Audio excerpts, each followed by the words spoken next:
Olá, seja muito bem-vindo e muito bem-vinda ao podcast Por Dentro do Mandato. Este é um programa criado para quem quer saber um pouco mais sobre as proposições legislativas que eu, deputado federal Rubens Pereira Júnior, apresentei na Câmara dos Deputados. Toda semana, nossos apresentadores gerados por inteligência artificial vão falar sobre um projeto apresentado, mostrar como ele impacta na vida real das pessoas. Vem com a gente! Imagina um país gigante de dimensões continentais. Faz algum sentido lógico que o limite de energia elétrica subsidiada para uma família que vive num calor extremo de 40 graus. Lá no sertão ou na berra da floresta amazônica. Exatamente. Faz sentido que o limite deles seja exatamente o mesmo de quem vive numa serra fria no sul, onde o ventilador mal precisa ser ligado? Não faz o menor sentido prático. Pois é. Então, sejam muito bem-vindos a mais uma análise profunda aqui com a gente. Eu estou muito animado para a nossa missão de hoje. Nós vamos desmontar as engrenagens de um documento legislativo recém-saído do forno. Sim, super recente. Apresentado há apenas 2 dias. Isso, no dia 30 de março de 2026. É o projeto de lei número 1527 do deputado Rubens Pereira Júnior. E vale lembrar para o pessoal que acompanha a gente que a nossa fonte primária de hoje é o inteiro teor da ementa desse projeto. Bem lembrado. E o nosso objetivo aqui, como sempre, não é tomar partido político, tá? A gente não vai debater ideologia. De jeito nenhum. A ideia é olhar de forma estritamente analítica para a mecânica dessa proposta. Exato. Queremos entender as alavancas e, sabe, as roldanas do que esse projeto tenta construir na prática, sem torcida para nenhum lado. E a premissa que salta aos olhos logo de cara é justamente essa tentativa de acabar com um benefício que é, completamente engessado e cego para a realidade climática de cada região. E essa quebra de paradigma é o que sustenta toda a arquitetura da proposta, sabe? O modelo estático em políticas públicas, ele raramente sobrevive ao contato com a complexidade do mundo real. Especialmente num território com tantos biomas diferentes, né? Com certeza. Múltiplos biomas, realidades econômicas totalmente distintas. Então, para a gente compreender como esse projeto pretende alterar a dinâmica do setor, eu sugiro que a gente comece examinando o motor dessa mudança. O motor. Você diz a criação do novo índice matemático? Certo. Isso. É ali que a teoria vira cálculo tarifário. É o coração do negócio. Certo, então vamos destrinchar isso aí. O texto propõe instituir o que eles chamam de tarifa social regionalizada de energia elétrica. A ideia central é ajustar o limite de consumo subsidiado por família através de um índice composto regional. Só que esse índice não é uma taxa simples. Não mesmo. Ele é sustentado por 3 pilares que são bem complexos de se calcular. Sim. O primeiro pilar é o Índice Regional de Custo de Vida focado em domicílios de baixa renda. O segundo é a necessidade de refrigeração atrelada ao clima local. E o terceiro é o indicador de risco de perdas não técnicas, que é um termo que a gente vai ter que explicar daqui a pouco. Com certeza, porque isso dá pano para manga. Mas, pensando nos 2 primeiros pilares, é como prescrever uma dieta, sabe? Como assim, uma dieta? É tipo assim, em vez de você dar a mesma quantidade de calorias para todo mundo, o sistema agora quer medir o quão rápido é o metabolismo da pessoa. Ah, entendi. O clima quente exigindo mais energia para refrigeração seria um metabolismo acelerado. Exato. E ao mesmo tempo ele avalia o preço da comida no supermercado da esquina, que seria o custo de vida regional. O que é fascinante aqui é essa inclusão do clima local no cálculo. É uma inversão total na lógica de como a gente formula subsídios. Historicamente, a temperatura é só um detalhe, né? Pois é. É vista só como uma externalidade. Mas ao criar um índice de necessidade de refrigeração, a legislação está reconhecendo matematicamente que a geografia dita o consumo mínimo necessário para aquela família. Não é questão de luxo ou de ter um ar-condicionado de última geração. De forma alguma. Nós estamos falando de conservação de alimentos básicos na geladeira, de sobrevivência térmica mesmo. Então a política pública deixa de ser um teto fixo e passa a ser responsiva. O termômetro sobe e a fórmula tem que absorver esse choque. E isso soa muito poderoso. O termômetro sobe na rua e a fórmula reage lá no banco de dados. Um benefício social quase em tempo real. Essa é a promessa teórica, sim. Só que peraí, transformar clima e custo de vida em variáveis matemáticas dinâmicas é lindo no papel. Mas na prática, quem vai ter capacidade de calcular isso? Esse é o grande desafio de execução que a ementa traz. Porque, olha, cruzar dados de clima com inflação focada em baixa renda e ainda infraestrutura elétrica não é um softwarezinho simples que resolve isso. Não, exige uma integração absurda de dados. E a ementa diz que a atualização vai ser anual, né? E para isso, convoca uma força-tarefa gigante, o Ministério competente, a ANEEL, que é a Agência de Energia, o IBGE e as secretarias estaduais. Todo mundo trabalhando junto. Mas convenhamos, colocar o IBGE, uma agência reguladora, e os governos estaduais para trabalhar em sincronia perfeita todo ano, isso não tem um risco altíssimo de virar um gargalo burocrático e, sei lá, colapsar? Olha, se conectarmos isso ao panorama geral do nosso histórico de gestão de dados estatais, o seu ceticismo é totalmente justificado. A gente sabe como essas coisas costumam travar. Sim, mas o que a Menta está propondo é forçar a quebra de silos de informação. Hoje, esses órgãos operam quase que no escuro uns em relação aos outros. O IBGE tem a granularidade de quem ganha quanto e do custo da cesta básica naquela microrregião. E a ANEEL tem o mapa de quem consome energia. Exato, a ANEEL tem a topologia da rede. A mecânica de cruzar isso exige pegar um mapa censitário do IBGE e sobrepor ao mapa de uma subestação de energia. A dificuldade técnica é colossal, mas a alternativa é continuar usando aquelas médias nacionais genéricas. Que não refletem a realidade de ninguém e acabam gerando um custo social silencioso. Faz sentido. Exatamente. Tá, eu entendo a necessidade de quebrar esses silos, mas aqui é que a coisa fica realmente interessante. E bem polêmica. Vamos falar do terceiro pilar desse índice, o tal risco de perdas não técnicas. O famoso eufemismo do setor elétrico. Sim, porque perdas não técnicas, para quem nos ouve e talvez não conheça o jargão, é um nome bonito para os desvios, furtos de energia, os famosos gatos. E ligações clandestinas. Isso, toda a energia que é injetada na rede, mas não é faturada porque foi desviada no meio do caminho. E é aí que eu preciso te pressionar um pouco sobre a lógica desse projeto. Pode mandar. Por que o risco de furto de energia numa região tem que impactar o cálculo do limite de consumo de uma família de baixa renda que está lá, honestamente, tentando pagar a sua conta? É uma ótima pergunta, e é a reação mais comum quando as pessoas leem sobre isso. Forçar a equação a engolir o risco do furto não é, no fim das contas, a concessionária transferindo a culpa da própria ineficiência dela para o benefício social? Parece, né? Mas se a gente olhar para a mecânica de como as redes entram em colapso financeiro, a situação é um pouco diferente.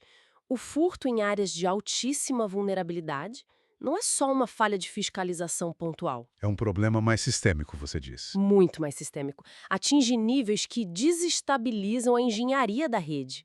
A tensão cai, o transformador estoura toda semana, o custo de manutenção vai nas alturas. Certo, o custo de operar ali é muito maior. Exato. Se o índice ignorasse essa realidade, a tarifa ficaria irrealmente baixa frente ao custo verdadeiro de manter a luz acesa naquele bairro.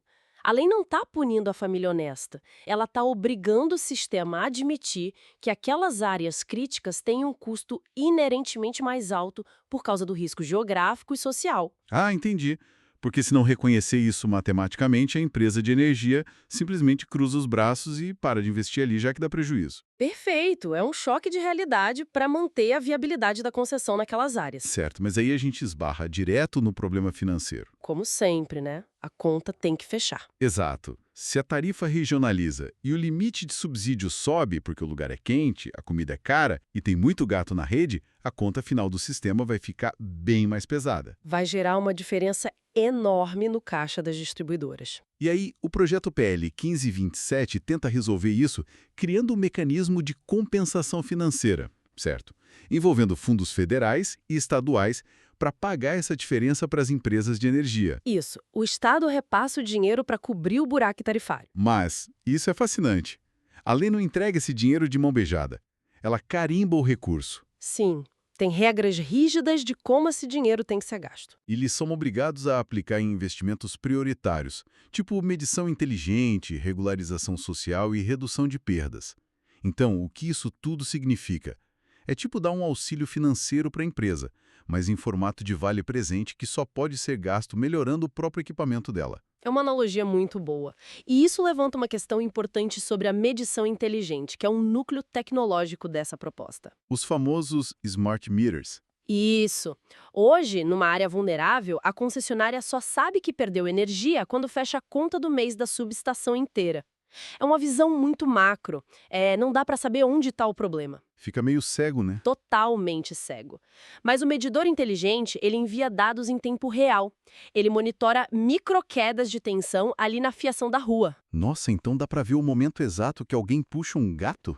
Dá para triangular com precisão cirúrgica o ponto onde a energia está sendo desviada antes mesmo de chegar na casa de quem paga a conta. Caramba! Então, amarrar a compensação financeira a esses equipamentos é forçar uma modernização pesada. A legislação usa o subsídio para injetar capital tecnológico na rede. E a longo prazo isso resolveria a questão das perdas não técnicas. Mas aí entra uma ressalva que eu acho crucial. Qual? A capacidade de triangular microquedas de tensão é fantástica na tela do computador do engenheiro. Mas vamos trazer isso para a realidade do asfalto, ou melhor, da falta de asfalto. A realidade nua e crua. Imagine instalar um sensor digital de última geração, caríssimo, num poste de madeira que está apodrecendo, numa viela sem saneamento, Onde o Estado mal entra. onde tem controle territorial paralelo, facções. Isso soa como uma utopia de laboratório batendo de frente com a brutalidade urbana. É viável exigir que uma empresa de energia resolva isso sozinha só porque ganhou um vale-presente tarifário? Essa lacuna entre a utopia e a realidade do território é a parte mais complexa da ementa. Mas os formuladores do texto parece que sacaram isso.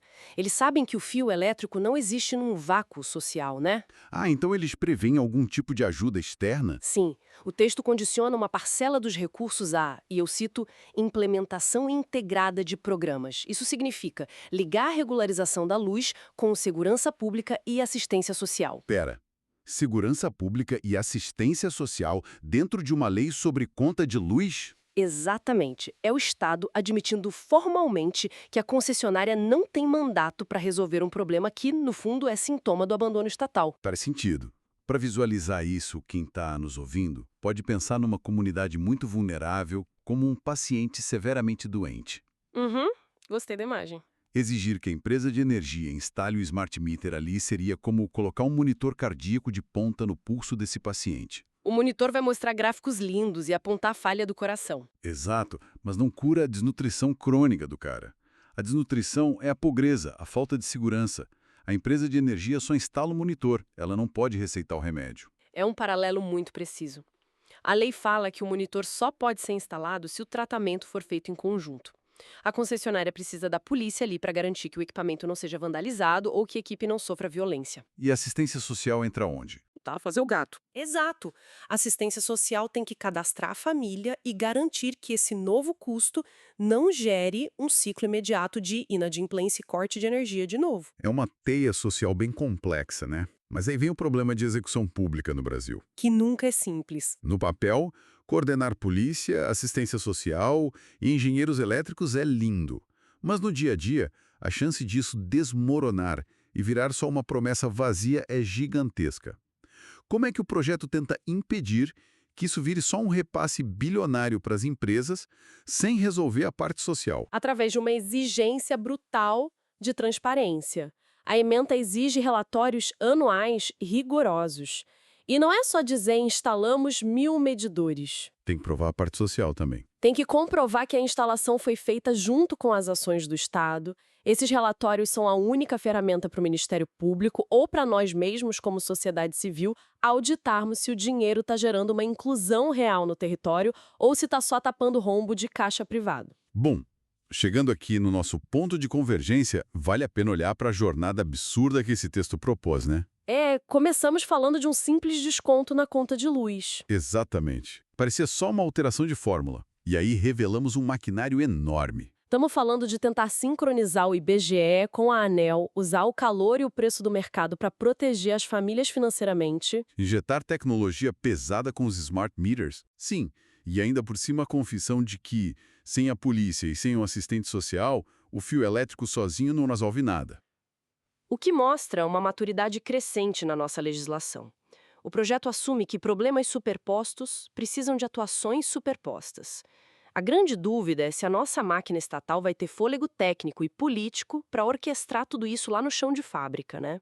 Longe do ar-condicionado de onde essas leis são escritas. Isso me deixa com um pensamento final que eu quero jogar para quem nos ouve pensar a respeito. Se essa engrenagem toda do índice composto regional funcionar para a energia elétrica, será que estamos vendo o protótipo de uma nova era de políticas públicas? Nossa, imagina aplicar isso em outras áreas. Pois é, imagina usar dados de umidade do solo e renda para revolucionar o subsídio de água potável no Nordeste.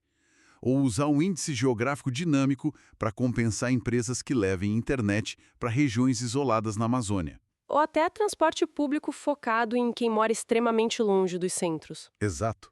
O que esse PL 1527 sugere é que a era do benefício cego e generalista está com os dias contados. Porque se a realidade do país não veste tamanho único, o Estado também não deveria vestir. É uma reflexão excelente. E os dados já permitem fazer isso hoje. Com certeza.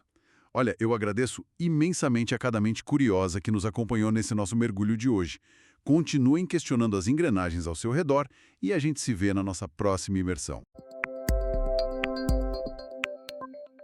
Obrigado por escutar este episódio. Compartilhe com seus amigos e familiares e também nos siga nas redes sociais pelo @Rubens Pereira Júnior, com JR no final, para ficar por dentro do nosso mandato. Até a próxima!